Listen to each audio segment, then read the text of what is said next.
now one thing you can try, now I guess I forgot to do this, but one thing you could try doing it in the small caps too. I did it upper and lowercase, but you could also do it in small caps. Now I didn't do that. Now just to give you an idea, because I think when I originally did this, I'm just going to type Jiffy one more time because I got rid of it. I converted to outline, so I'm going to type Jiffy, and I'll make this bigger, and this will probably be in the brush script. So I'll make this nice and big, and I'll put it in that icon font. And there's the icon font. And now one thing you could do is go to your character palette and go down here and make it small caps. Now you can see the small caps makes it look a little more like the original Jiffy that's over here. So you could, if you wanted to work with the small caps, that would almost be more similar to that. I'm leaving it in the upper lowercase right here. So you could use this font. You could shear it. You could color it with the blue if you wanted to. And it has kind of a similar look. So whether you use the small caps or whether you use upper and lowercase, that's up to you. I happen to go with the upper and lowercase, so I'll leave it like it is. The only difference is then you have kind of a flat end. This Y is a little different here, so it's creating a little bit different of a layout. Matter of fact, I'll even show you. This is the other layout that I had been working on, and kind of the small caps on it. So it gives you that bottom area. Actually, I think I like this one a little better. I think it's a little more dynamic, a little easier to read. So I'm going to stay with this one right now. And what I'm going to do is just put this on its own right here on the page. Now I might change the font. I think I'm going to use the same a body. So try to be consistent. So I'm going to use that a body condensed. It's a little bolder on there. Now remember, all of these you could change the colors elsewhere in Photoshop when you get there. Quality and value, I'm just going to type that. So I'll zoom in and just type. I'm not going to use the one that's there. So I'll just type, and I'll make this a little bit bigger. And now on the other one, it fit nice on the top. If you look at this other layout, I put quality and value up here because I have those flat letters on the top. Now here I have a nook here for all-purpose baking mix, but I can't put quality and value there. So actually on this one, maybe this might be a case where, just to do something different, I might put quality and value up here. And just put it up here and make it white, so it's the top layer here, so it stands out. So there's quality and value, and I could spread it out a little. I could even try a different font if it's up here. I can maybe do it in a scripty font or something, or I could go to open up my character palette. I could spread it out, use the tracking here, maybe spread it out a little bit so it's not quite as heavy looking. Now it's probably a little big, so I may want to actually go down in point size a little bit. Take it down to 21, but that may be okay. I don't want it really standing out too much, but that may be something to do up there. So I'll make sure I line this up okay. Now remember, this is going to go into Photoshop, so we're going to export it to Photoshop. So even this quality and value is going to be its own layer. All-purpose baking mix. Now you could even make these separate if you want, and it never hurts to do that. I'm going to move down one. And I'm going to highlight baking mix and move it down so that it's on its own layer, and I'll call it baking mix. And I don't need this, so I can get rid of it.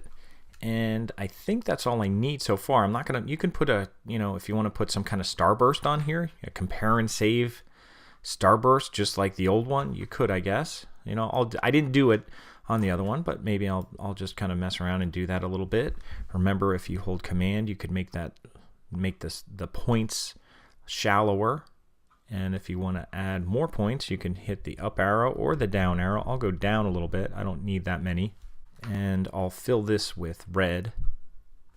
I'll just use the eyedropper and fill that with red. And if I wanted to put a little starburst down there, I'll make this a little bigger. And if I want to crop it off, I can, although I may just crop it off in Photoshop and let it go right now. So now I didn't put this on a particular layer, so I should. So I should make a layer and call it Starburst. And make sure I move that thing with the dot, drag it to the Starburst layer. And then I also may want to, I'll copy this text right now, and I'll do like a compare and save, which I could go up here in the character palette and just hit the down arrow on the leading. You can see it's getting closer there, and then I could center it over here, or use the paragraph. You could do that, and maybe I'll put this down here. I'll bring it to the front. Now it's not in the front because I have it on a different layer, so it's the starburst is the top layer. So I'll put it on the starburst layer first.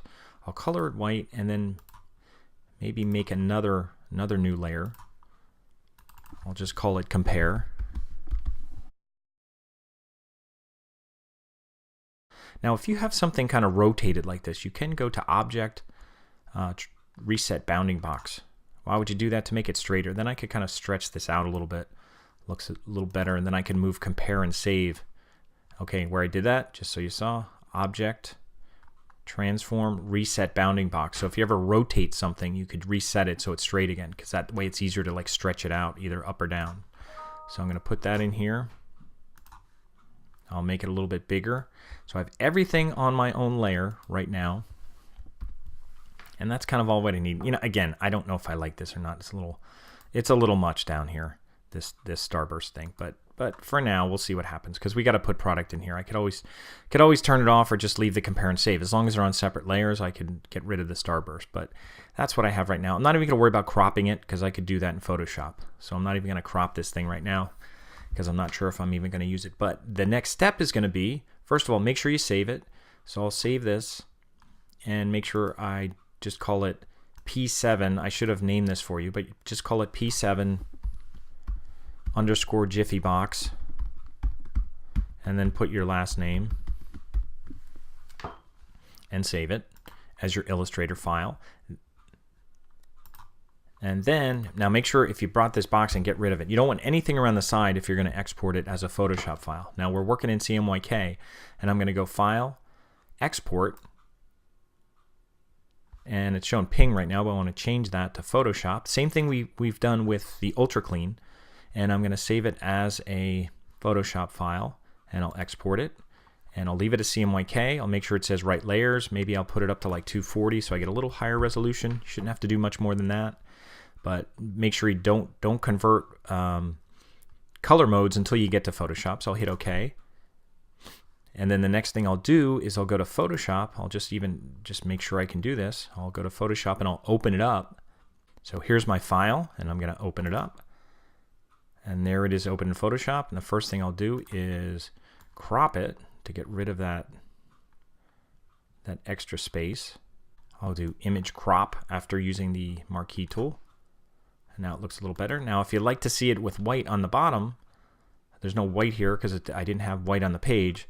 So I'm going to go on the bottom, and I'm just going to make a new layer, or you could go on the box outline layer and just kind of fill it with white. Do an Option Delete and just fill it. So now that box outline has white behind it. So now we kind of have a starting point.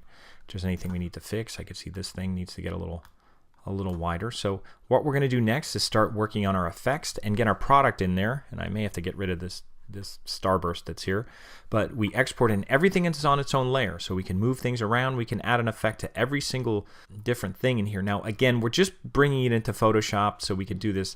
If we wanted the best possible artwork, we'd actually do effects to things that we have to, and then bring this back into Illustrator, or actually go into InDesign. But for now, we're just going to kind of finish this up in Photoshop, just for the sake of our designing and adding effects to it. So I'm going to stop here, and then the next step we'll go into Photoshop.